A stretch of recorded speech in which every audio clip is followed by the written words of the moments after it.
आज मैं आपको एक ऐसी कहानी सुनाने वाला हूँ जो शायद आपको ऐसी लगेगी कि इसमें क्या खास था। लेकिन मैं आपको एक बात बताना चाहता हूँ कि जब भी कभी आपके साथ कोई भी पैरानॉर्मल एक्टिविटी घटेगी, तो वो होती छोटी-सी ही है, लेकिन जो एक्सपीरियंस होता है, वो आपको याद रहता है। वही मैं आज आपको सुनाने वाला हूँ। आज की हमारी कहानी, वो क्या नाम है?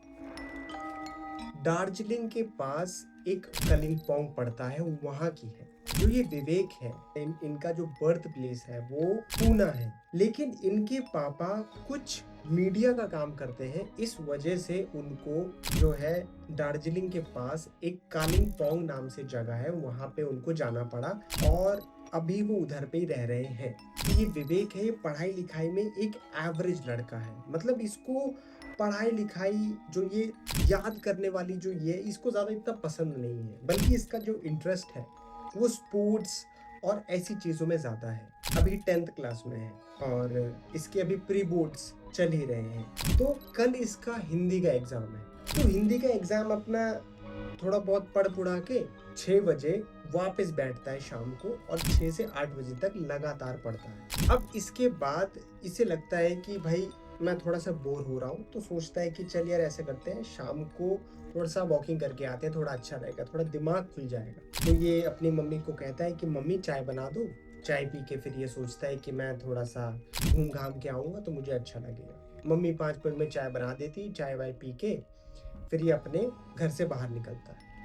तो जहाँ ये रह रहा है ना, मैं आपको लोकेशन का थोड़ा-सा एक आइडिया दे देता हूँ। अगर आप कोई भी पहाड़ी जगह पे रहे होंगे, तो आपको ये एक बात पता होगी कि भई वहाँ पे कोई प्लेन नहीं होता है। वहाँ पे प्लेन बनाना पड़ता है। तो जो इसका घर है, वो ऐसा है कि देखो जैसे पहाड़ है ना, तो ऐसे कट होता है मतलब और उस कट में ही वो घर बनते हैं ऐसे-ऐसे। तो सारे घर ऊपर-नीचे होते हैं मतलब वो प्लेन ही नहीं होता।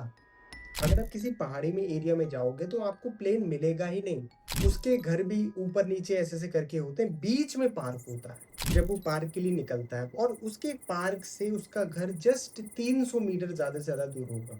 तो वो पैदल ही चल देता है। और आपको मैं एक और बात बता दूँ कि पहाड़ी एरिया में भाई साइकिल वगैरह नहीं चलती हैं। साइकिल अगर होगी भी तो सिर्फ़ गियर वाली चलेगी और या बाइक या कार ऐसी चीज़ें चलेगी। वो बिकॉज़ पहाड़ी इतने ऊपर होते हैं ना, पॉसिबल नहीं। तो शाम का टाइम होता है, ज़्यादातर सभी लोग अपने घर पे होते हैं, मतलब वो पूरा खाली होता है और वहाँ पर सिर्फ़ ग्रास हॉपर को छोड़ के और कुछ आवाज़ नहीं होती है, ऐसे ट्र ट्र वो वाली। अब हालाँकि वो सीन बहुत सुंदर था। पहाड़ों में अक्सर बादल आते-जाते रहते हैं।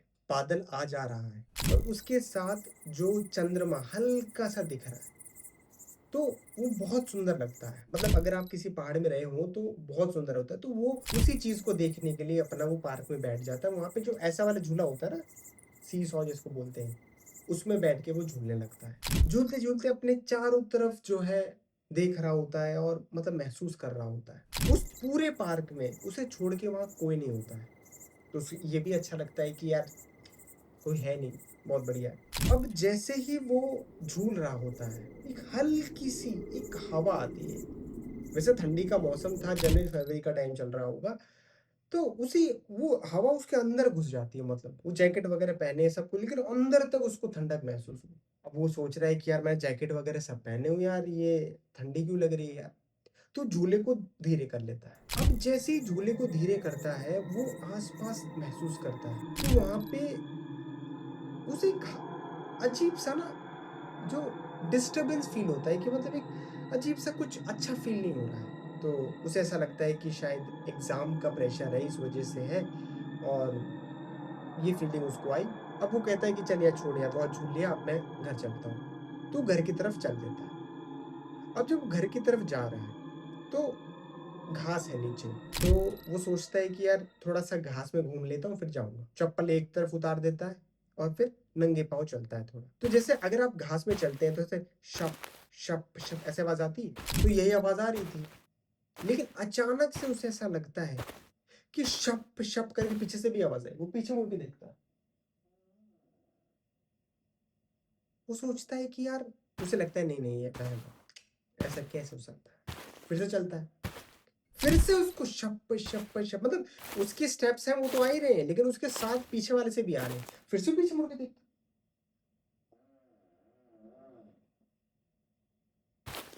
इस बात से वो थोड़ा-सा हैरान हो जाता है कि यार कोई वहम तो नहीं था मेरा। अब वो इन सब चीज़ को इग्नोर करता है, कहता है कि छोड़ यार, जब वो अपनी चप्पल पहनने लगता है, चप्पल पहन के अपने घर की तरफ चल देता है।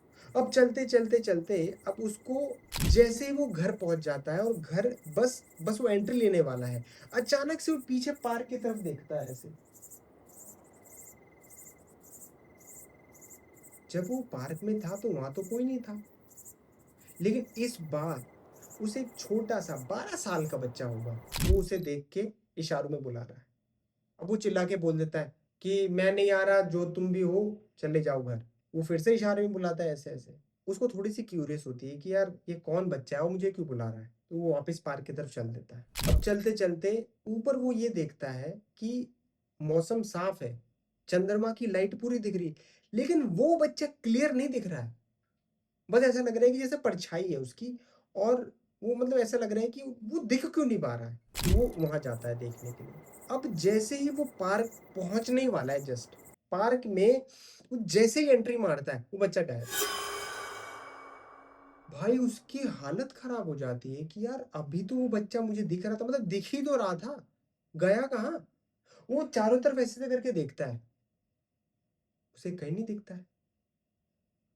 वो सोचता है कि यार पढ़ाई लग रहा है मेरे दिमाग में चढ़ गई है, और इतना ही बोलते वो वापस पीछे मुड़ के जाने लगता है। जाते जाते अब उसे ऐसा लग रहा है कि उसे कोई घूर रहा है बार बार। भाई वो महसूस कर रहा है कि यार ये क्या हो रहा है मेरे को। इस बार वो घास में नहीं चलता, वो एक जो चलने के लिए फुटपाथ होती है ना, वहां पे बैठ के वो मतलब वहां पे चलने लगता है। वो चल रहा है, और इस बार उसकी स्पीड ज्यादा है क्योंकि उसको जल्दी पहुंचना है। वो जैसे ही पहुंचता है उसे ऐसा लगता है किसी ने यहाँ पे उसके हाथ रखा, बस इतना उसने देखा, और भाई उसकी हालत खराब हो गई, क्योंकि उसको साफ महसूस हो रहा है भाई जैकेट पहना हुआ है वो, लेकिन जैकेट के साथ उसको मतलब महसूस हुआ कि कोई भारी चीज यहाँ पे किसी ने रखा। अब उसकी हालत जो है इतनी ऐसी हो गई, वो समझ गया कि यार कुछ तो अजीब चीज है, मुझे यहाँ से जाना चाहिए। तो वो इतना डर जाता है कि वो भागने लगता है। अब भाग रहा है, जोर से भाग रहा है, क्योंकि उसका घर तो जस्ट पास में ही है ना। वो भाग भाग के जा रहा है, लेकिन अचानक से उसको ऐसा लगा कि उसके पीछे से कोई गया, अभी के अभी मतलब इतनी स्पीड से। वो पीछे देख रहा है, पीछे देख रहा है, और धप, एक खंबे से वो टकरा गया, और टकराने के बाद वो बेहोश हो गया। और फिर जब उसकी आंख खुलती है तो वो देखता है कि उसके मम्मी पापा पड़ोसी और सब लोग उसके चारों तरफ खड़े हैं, और वो अपने रूम में है।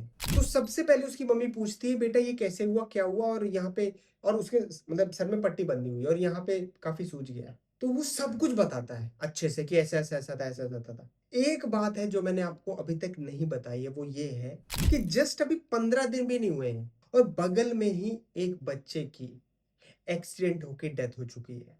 अब जब उसके पेरेंट्स ये सब देखते हैं तो उन्हें बिल्कुल भी डाउट नहीं होता, बिकॉज पहाड़ी जगह पर ऐसी जगह बहुत कॉमन है, बहुत कॉमन, मतलब आप इतना समझो कि भाई वहां पे ऐसी चीज कॉमनली दिखती हैं।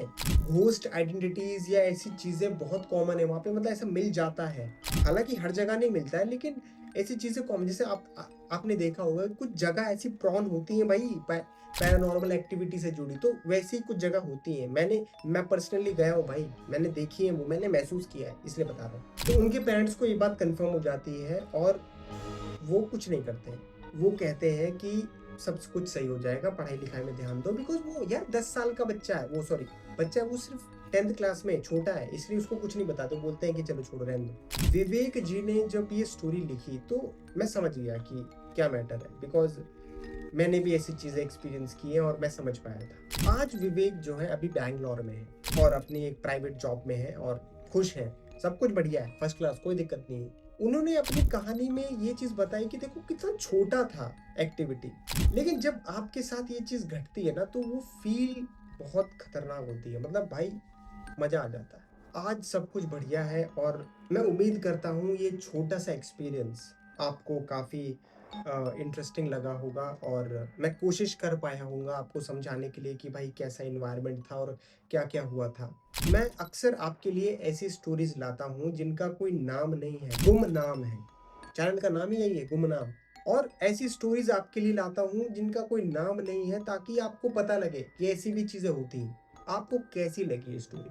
कमेंट सेक्शन में आप लिख के बताइए और क्या आपके साथ अगर कोई ऐसी चीज़ घटना हुई है, तो आप मुझे बता सकते हैं। सारी इन्फॉर्मेशन आपको डिस्क्रिप्शन में मिल जाएगी। अगर आपको ऐसी डरावनी कहानियाँ सुनते रहना पसंद है, तो इस चैनल को आज ही और अभी सब्सक्राइब कीजिए। मिलते हैं ऐसी ही कोई और गुमनाम कहानी के साथ। तब तक के लिए थैंक यू और नमस्कार।